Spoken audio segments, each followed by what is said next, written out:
하나님께서 우리에게 주시는 말씀은 사도행전 6장 8절에서 15절의 말씀입니다. 사도행전 6장 8절로 15절의 말씀.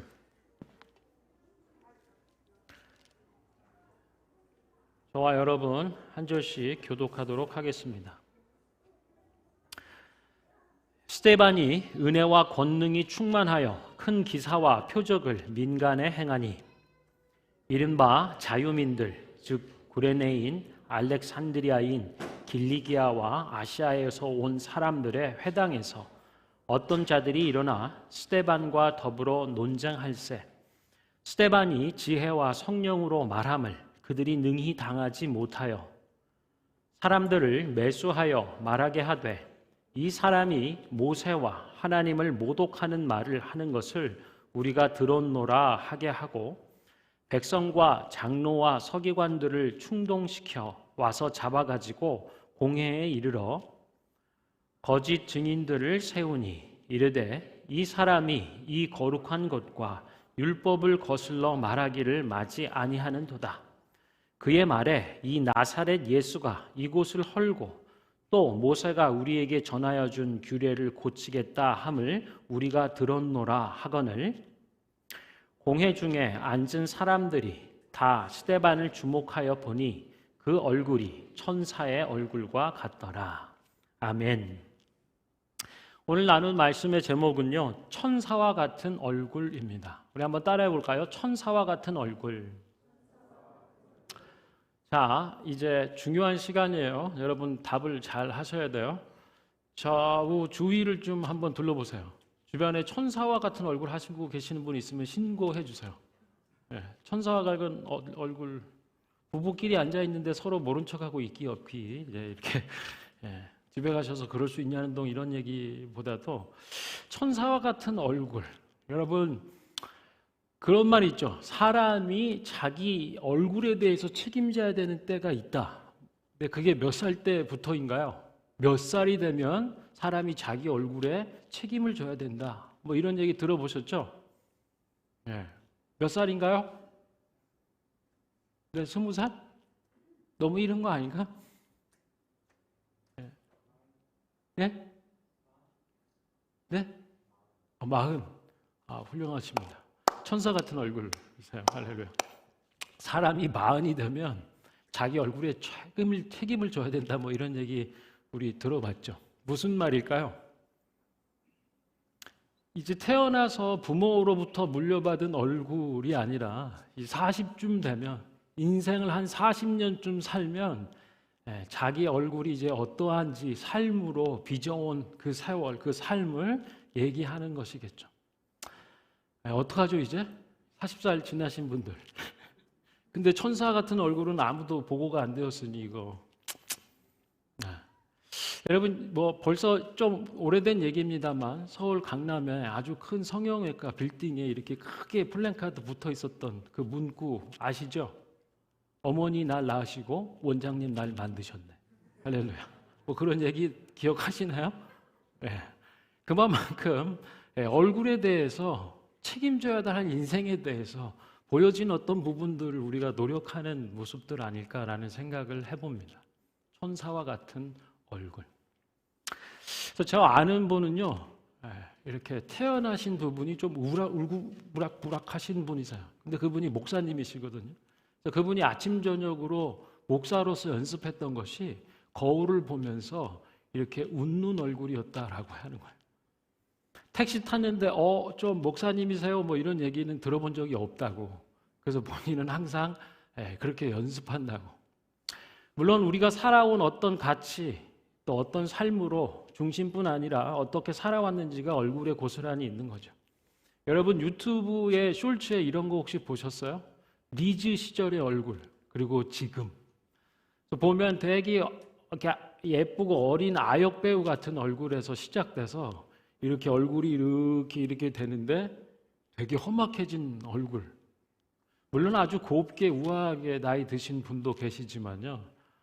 도대체 무슨 일이 있었길래 얼굴이 이렇게 된 거지? 라고 생각들 만큼 험악한 얼굴로 변한 분도 종종 계시더라고요. 자, 이제 여기까지 얘기하고 다시 한번 시간을 드릴게요. 좌우 옆에 혹시 이렇게 천사와 같은 얼굴 계신 분 있는지 한번 찾아보시겠어요? 좀 민망하면 내 얼굴은 어떨까라는 생각으로 요즘 셀폰 보면서 자기 얼굴 이렇게 보는 기능도 있더라고요. 맞나요? 우리에게 주신 삶에 대해서 하나님 앞에 책임은 얼굴로서 져야 된다 그러면 성형외과를 찾기보다는 어디로 가야 할까요? 말씀 속으로 가야겠죠. 그래서 오늘도 우리가 말씀을 보면은 이런 부분입니다. 한마디로 얘기하면 모함과 위협 속에서도 스데반 집사의 얼굴은 천사와 같았습니다. 이것이 오늘 본문의 한 문장이에요. 모함과 위협 속에서도 스데반 집사님의 얼굴은 천사와도 같았다. 여러분, 스데반 집사라고 하는 이 스데반 공교롭게 세 글자예요. 한국 사람 이름처럼 김병석처럼 스데반. 그렇죠. 여러분의 이름을 한번 넣어보실까요? 제가 모함과 위협 속에서도 그러면 이제 여러분이 여러분의 이름을 넣는 거예요. 김민규, 아니 광민규, 죄송합니다. 광민규 집사의 얼굴은 천사와도 같았습니다. 해보실 수 있겠어요? 굉장히 어려운 건데 가능할까요? 네, 제가 한번 해볼게요. 이제 여러분 이름을 넣어보세요. 모함과 위협 속에서도 자기 이름 넣기 좀 곤란해요? 저는 그냥 무슨 집사님 뭐 이렇게 부르는 것도 많지만 오늘 이런 말씀 가운데 모함과 위협 속에서도 우리 집사님은 그 얼굴은 마치 천사와 같았다라고 얘기할 수 있으면 참 좋겠어요. 그것이 하나님 앞에 우리가 어떻게 인생을 살아오는지를 표현해 주는 말이기 때문에 그렇습니다. 오늘 이제 말씀에 보면은 우리가 지난주로 기억해서 보잖아요. 그러면 성령과 지혜가 충만한 그리고 칭찬받는 7 사람을 세워서 교회의 일꾼으로서 구제하는 일에 사역하게 기름 부어 안수했던 것을 기억합니다. 그 중에 한 사람 스데반 집사 혹은 스데반 집사가 스데반이 은혜와 권능이 충만하여 큰 기사와 표적을 민간에 행했다라고 얘기합니다. 이 말씀을 보면은요, 복음을 전하는 원래는 이렇게 구제하고 밥 먹는 일들을 위해서 세움 받은 분들이었지만 하나님의 나라, 하나님의 역사는 그냥 사도들에 의해서만 오늘날로 얘기하면 교육자나 목회자들에 의해서만 되는 것이 아니라 성령 충만한 하나님의 사람에 의해서 복음이 전파되고 교회가 세워져 가는구나라고 하는 사실을 발견하게 돼요. 그래서 이 한 구절은 별거 아닌 것처럼 지나가면 별거 아닌 거지만 사실은 굉장히 도전적인 말씀이에요. 그리고 교회가 복음이 세워지는 데 있어서 아주 중요한 원리를 담아내고 있는 말씀이다라고 할 수 있어요. 이 집사님이 은혜와 권능이 충만해서요, 큰 기사와 표적 곧 기적을 민간 여러 사람들에게 행했다라고 말씀하고 있습니다. 이른바 자유민들이라고 얘기하는 자유의 회당이라고 거기에 속하는 사람들, 구레네에서 온 사람, 알렉산드리아, 길리기아와 아시아에 온 사람들로 의해서 구성되어 있는 회당 중에 소속된 어떤 사람, 몇몇 사람들이, 그러니까 논쟁하기 좋아하는 사람들이 일어나서 스데반 집사와 더불어 논쟁할세. 스데반은 어떤 사람이죠? 우리가 익히 알고 있잖아요. 지난주에도 봤듯이 성령과 지혜가 충만한 사람이에요. 성령과 지혜가 충만한 이 스데반 집사를 말함으로, 논쟁과 변론으로 이기지 못하는 거예요. 소위 말 좀 한다라고 하는 유대교에 있는 사람들이 신앙은 이런 거야 라고 얘기할 때 예수 그리스도의 복음과 성령이 충만한 교회로서 스데반 집사가 이렇게 논쟁 변론을 하니까 이 사람들이 능히 당하지 못했다라고 얘기하는 거예요. 그랬더니 이 사람들이 어떻게 했는가라고 보면 사람을 매수합니다. 돈 주고 산 거죠. 돈 주고 산 사람을 통해서 말하게 하는 것. 이 사람이 모세와 하나님을 모독하는 말 하는 것 우리가 들었다라고 거짓 증언하게 하는 거죠. 전문 용어로 우리 뭐라고 하죠? 모함이라고 하는 거죠. 그렇지 않은데 너 그랬잖아 라고 거짓으로 증언해서 사람을 이렇게 몰아가는 것을 말하는 거죠. 여러분, 근데 이제 유대교에서 중요하게 생각하는 것이 있어요. 그게 뭐냐면 성전과 율법입니다.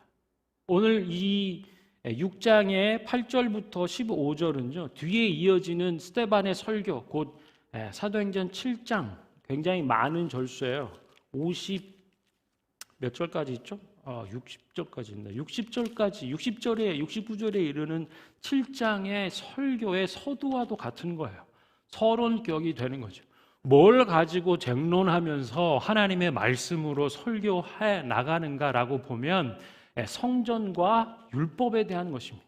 왜냐하면 유대교에서 제일 중요한 것은 몇 가지가 있지만 제일 우선시되는 것이 성전이에요. 그리고 모세로부터 주어진 율법이라고 할 수 있죠. 여러분, 성전은 뭐죠? 성전은 하나님의 집이죠. 하나님이 거하시는 거처가 성전입니다. 하나님이 세상 가운데, 그리고 특별히 자신이 택한 사랑하는 백성, 하나님의 자녀들 속에 함께 거하시는 곳, 하나님의 집, 하나님의 거처가 바로 성전이라고 할 수 있어요. 특별히 하나님께서 언약을 통하여서 나는 너의 하나님이고 너는 내 백성, 내 소중한 자야 라고 하시면서 그들과 함께 하시기를 작정하십니다. 그것이 성전의 시작이에요. 그것이 확장 발전적으로 가서 성전으로 이루어지는 거죠. 그래서 성전은 다른 말로 한마디로 바꾸면 하나님의 임재입니다. 하나님이 우리와 함께 하심이에요. 이것보다 중요한 것은 없습니다. 하나님이 우리와 함께 하시는 그 실체를 경험할 수 있는, 하나님이 우리와 함께 하시는 장소, 공간으로서 성전을 얘기하는 거예요. 그래서 성전은 중요합니다. 또 한 가지, 모세를 통하여서 주었던 율법이죠. 율법은 하나님의 말씀이에요.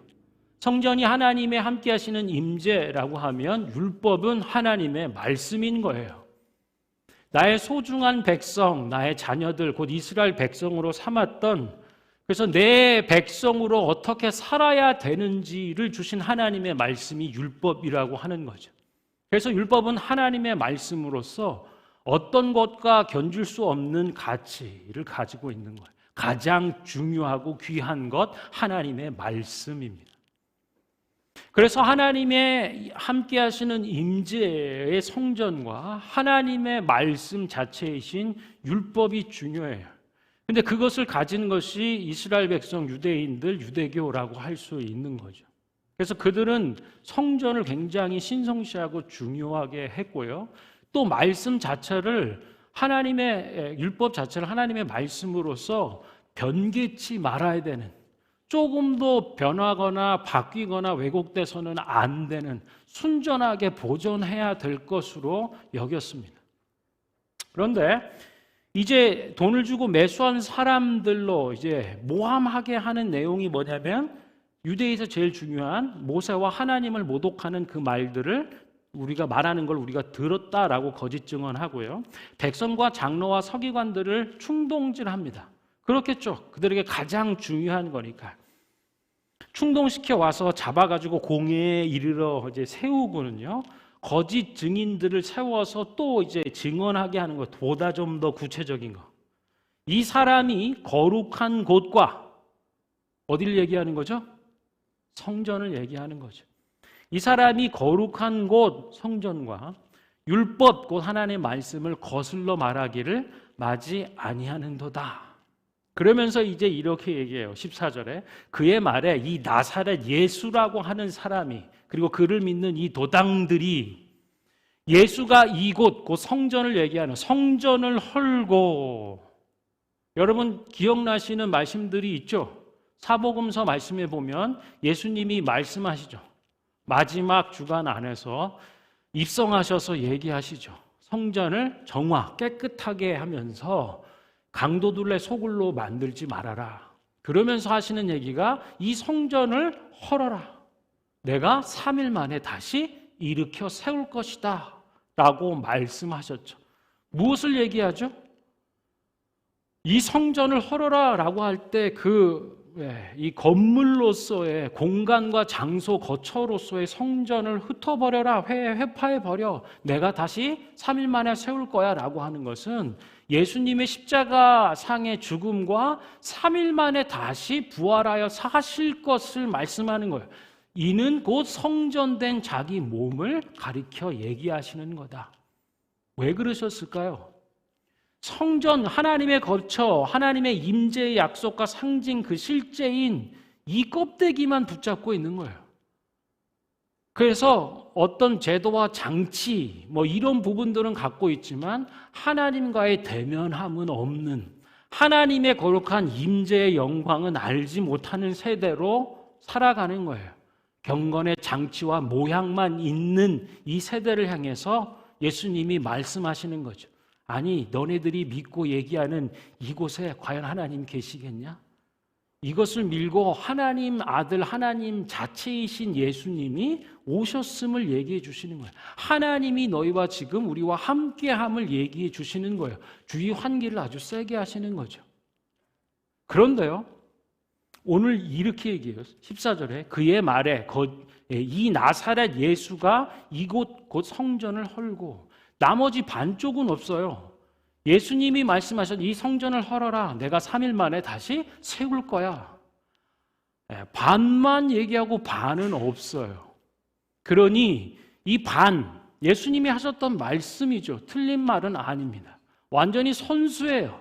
자기들의 입맛에 맞는, 혹은 어떤 정치적 목적과 필요에 맞는 대로 고쳐 쓰는 데는 완전 선수인 거죠. 그러나 여러분 어떠세요? 분량으로 보면 A, B로 나눠 본다면 사실은 이 성전을 헐날 얘기하는 이 반쪽만 갖고 왔는데요, 나머지가 되게 중요한 말 아닌가요?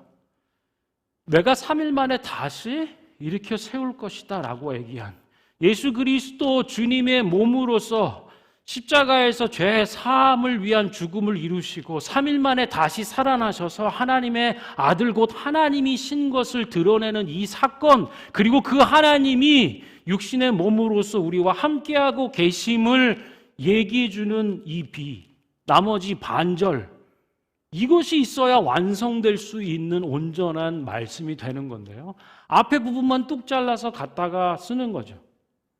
굉장히 비트는데 선수인 거예요. 그리고요, 이 말에 나사렛 예수가 이곳을 헐고, 또 모세가 우리에게 전하여 준 규례, 뭐죠? 율법이죠. 하나님의 말씀을 고치겠다 함을 우리가 들었노라. 하나님의 말씀을 고치겠다.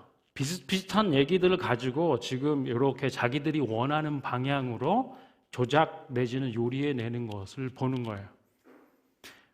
예수님은 오셔서 말씀을 고치겠다, 변하겠다라고 하시지 않고요, 내가 온 것은 율법을 폐하러 온 것이 아니라 율법을 완성케 하기 위함이라, 완성케 하기 위함이라, 온전하게 완성케 하는 것, 그것을 말씀하셨지 율법을 바꾸고 고치겠다 하신 적이 없어요. 예를 들면 이런 거죠. 어떻게 예수님은 율법을 완성하셨는가, 온전케 하셨는가 라고 한다면 율법 자체의 의미가 온전하지 못한 게 아닙니다. 그것을 이해하거나 그 말씀대로 살아가는 데에 온전치 못하고 실패한 것에 대해서 얘기해 주는 거예요. 너희가 옛사람을 통하여 이렇게 들었지만 살인하는 자마다 죽임을 당할 거야, 죄값을 받을 거야. 그러나 나는 얘기한다, 이렇게. 어떻게 해요?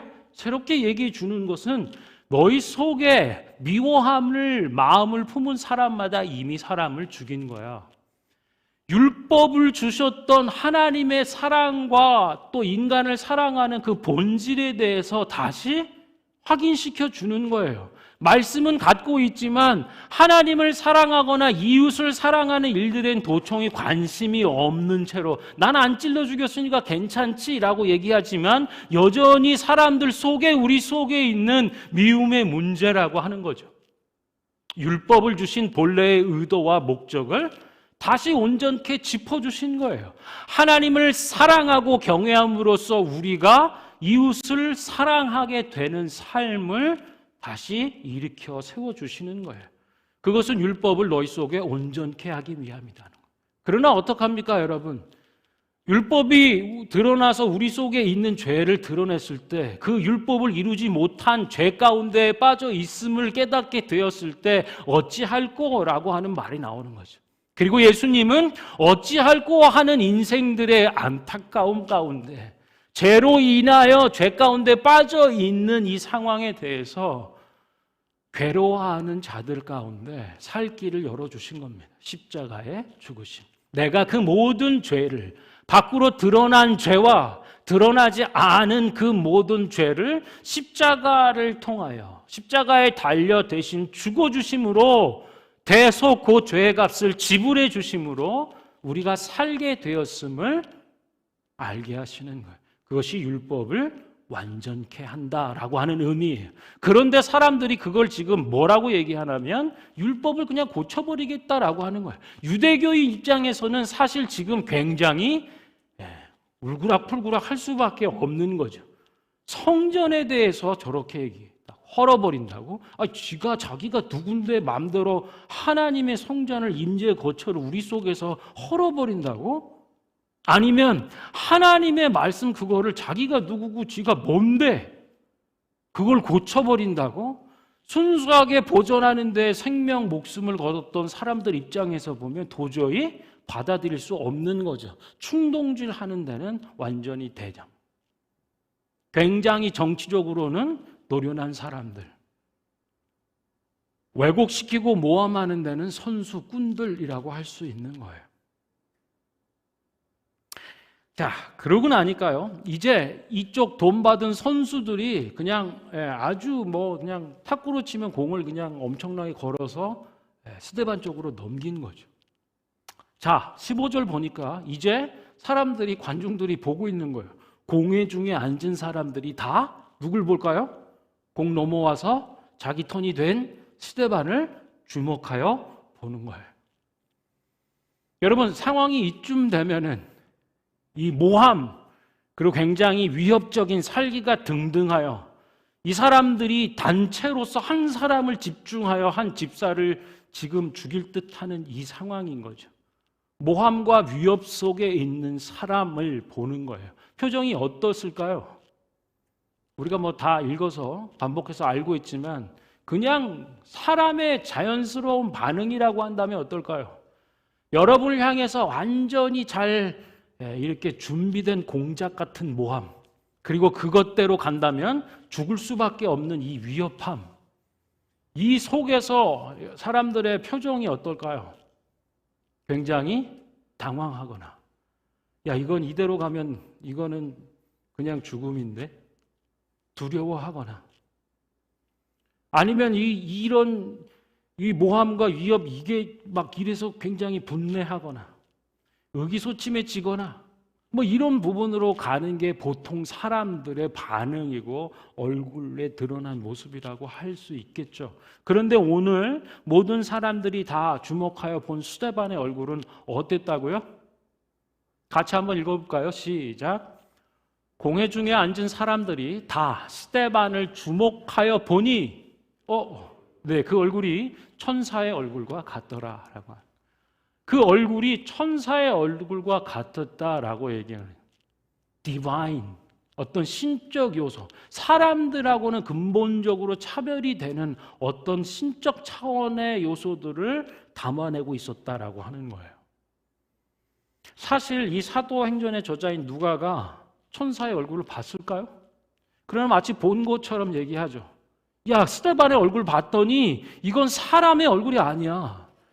어떤 모함과 위협에 있는 사람이 지을 수 있는 표정이 아니라고, 마치 천사의 얼굴과 같았어. 모든 상황에 휘둘릴 수밖에 없는 그런 존재가 품어내는 것하고는 완전히 다른 차원의 모습이라고 할 수 있는 거죠. 그 얼굴이 천사와 같았다. 신적 요소를 드러내는. 그래서 주석 학자들이 얘기할 때 굉장히 온화한 표정이 아니었을까? 하늘의 평강과 평화를 머금은 얼굴 아니었을까? 옆에서는 지금 침켜가고 찌를 것처럼 오는 이 위협과 모함 속에서도 절대적 평강을 잃지 않는 스데반을 보는 거예요. 아까 서두에 말씀드렸습니다만 사도행전 6장 8절부터 15절까지 말씀은 뒤에 이어지는 스데반 집사님의 설교의 초반 서두와도 같아요. 이것을 통해서 7장이 물고 들어가는데요. 7장에 보면 스데반이 약 59절에 이르는 설교를 해요. 내용은 그겁니다. 아까 서두에 얘기했던 논쟁점, 성전과 율법에 대한 요소들을 예수 그리스도를 중심으로 다시 풀어주는 거예요. 그래서 아브라함이나 모세나 또 여호수아나 다윗이나 솔로몬의 얘기들을 가지고 역사 안에서 그 성전과 율법의 의미들, 그리고 약속과 예언 가운데 있었던 그리스도 예수를 통하여서 어떻게 성취되고 이루어지는지를 설교해 주는 것, 그거의 서두라고 말씀드렸습니다. 그런데요, 이 서두와 7장 끝부분에 보면 대칭처럼요, 이 서론에서 얘기했던 간략하게 브리프 서머리처럼 논지처럼 얘기됐던 것이 뒤에 이렇게 풀어져요. 근데 같이 공명을 이루는 요소들이 있습니다. 바로 이 대목이에요. 그 얼굴이 천사의 얼굴과 같았다.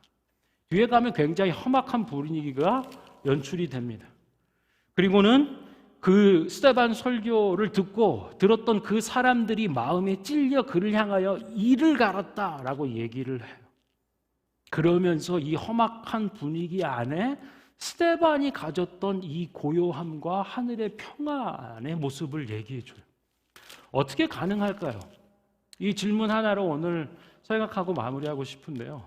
도대체 이 위협과 모함 속에서 스데반은 어떻게 천사와 같은 얼굴을 가질 수 있었을까라고 하는 거죠. 옆에 계신 분하고 한번 생각을 나눠보세요.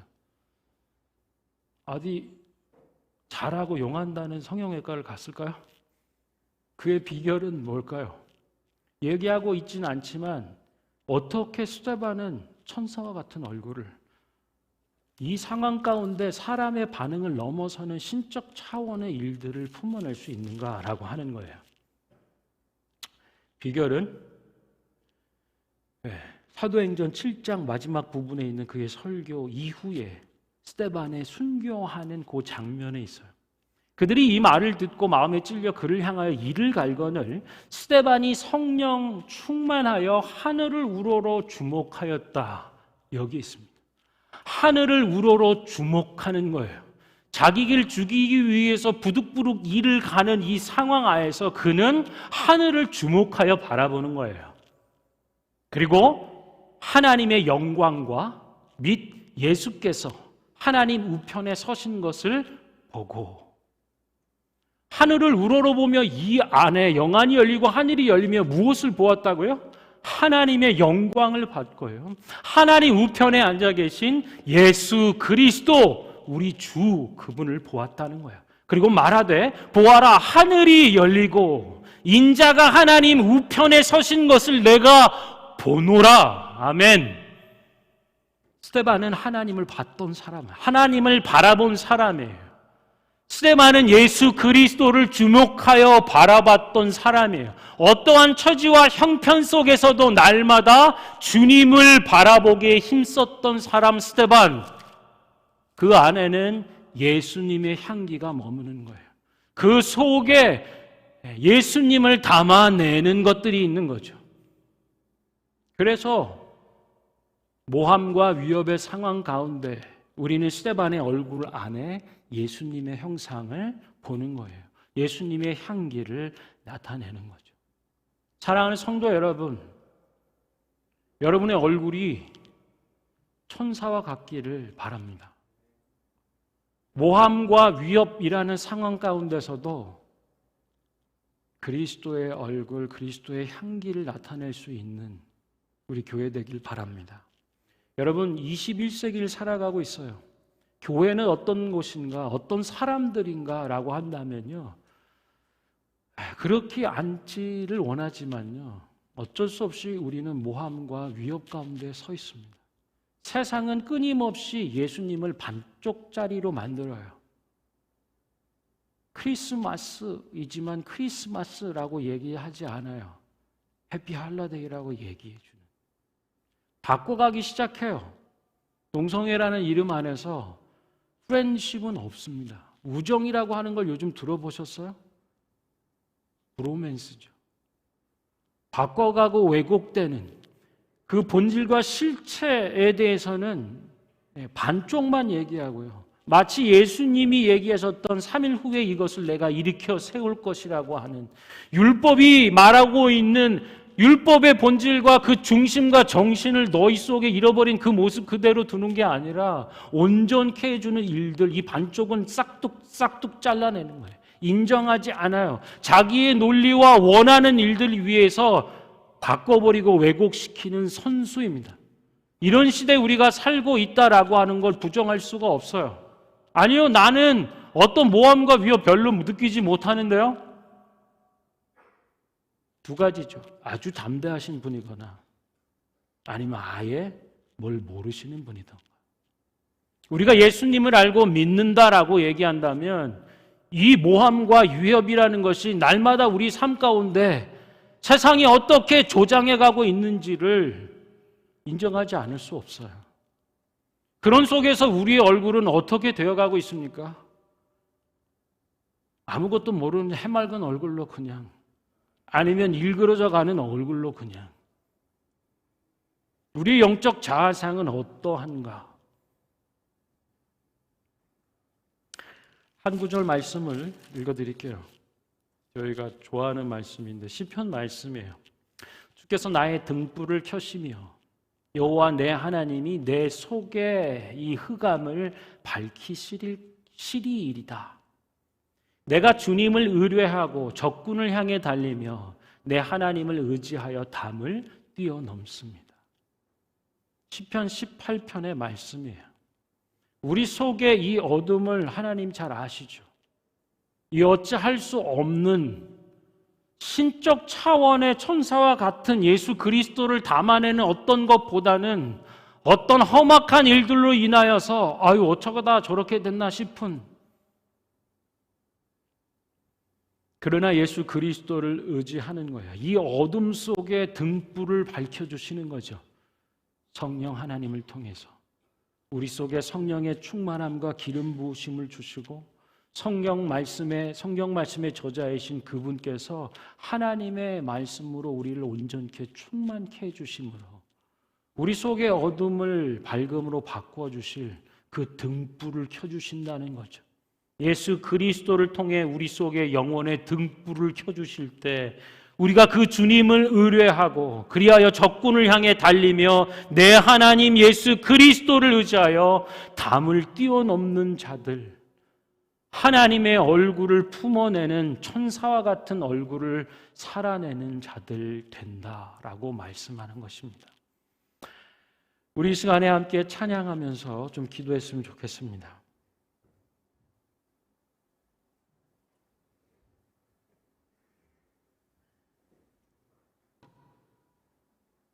내 눈 주의 영광을 보내.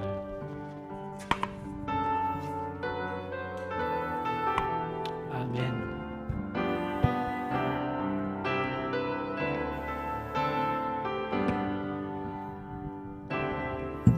내 눈 주의 영광을 보내.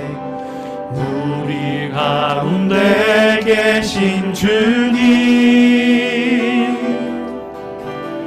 그 빛난 영광 온 하늘 덮고 그 찬송 온 땅 가득해. 내 눈 주의 영광을, 내 눈 주의 영광을 보내. 찬송 가운데 서신 주님, 주님의 얼굴을 온 세상 향하네. 권능의 판을 드셨네.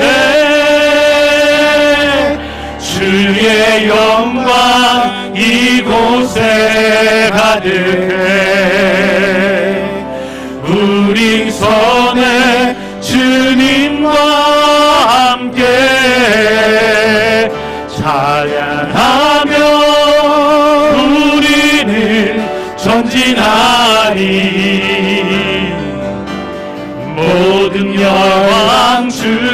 볼 때까지 내 눈 주의 영광을 보네. 내 눈 주의 영광을 보네. 우리 가운데 계신 주님, 그 빛난 영광, 그 빛난 영광 온 하늘 덮고 그 찬송 온 땅 가득. 찬송 온 땅 가득. 아멘. 내 눈 주의 영광을 보네. 내 눈 주의 영광을 보네. 찬송 가운데 서신 주님, 주님의 얼굴을 온 세상 향하네. 권능에 발을 드셨네. 주의 영광 이곳에 가득해. 우린 선해 주님과 함께 찬양하며 우리는 전진하리. 모든 열방 주 볼 때까지 하늘 아버지 우리를 새롭게, 하늘 아버지 우리를 새롭게 하사 열방 중에서 주를 섬기게 하소서. 주를 섬기게 하소서. 모든 나라 일어나 찬송 부르며 영광의 주님을 보게 하소서. 주의 영광 이곳에 가득해. 우린 선해 주님과 함께 찬양하며 우리는 전진하리. 모든 열방 주 볼 때 주의 영광 이곳에, 주의 영광 이곳에 가득해. 우린 선해 주님과 함께 찬양하며 우리는 전진하리. 모든 열방 주 볼 때까지, 모든 열방 주 볼 때까지. 아멘. 사랑하는 성도 여러분, 우리 시간에 함께 기도할 때에 모든 모함과 위협 속에서도 스테반 집사님의 얼굴은 마치 천사와 같았다라고 성경은 우리에게 기록해 주고 있어요.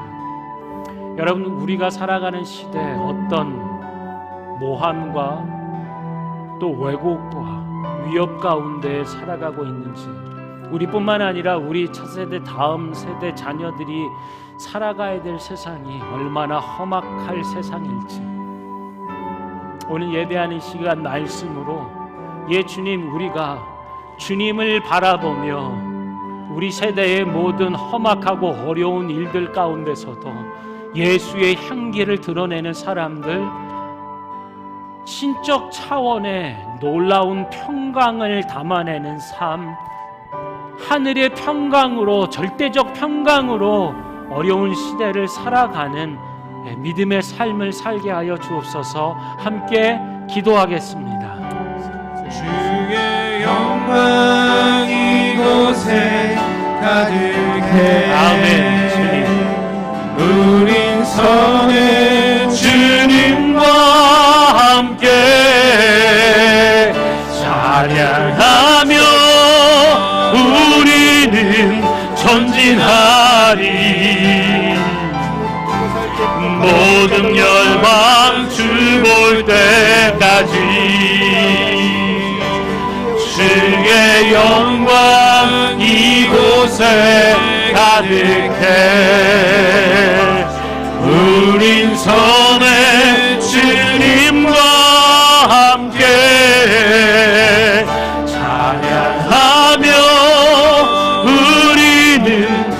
전진하리. 모든 열방 주 볼 때까지. 예, 주님, 세상은 얼마나 잘 왜곡하는지, 모함하고 꾸미고 자신이 원하는 방향대로 얼마나 잘 꾸며가는지.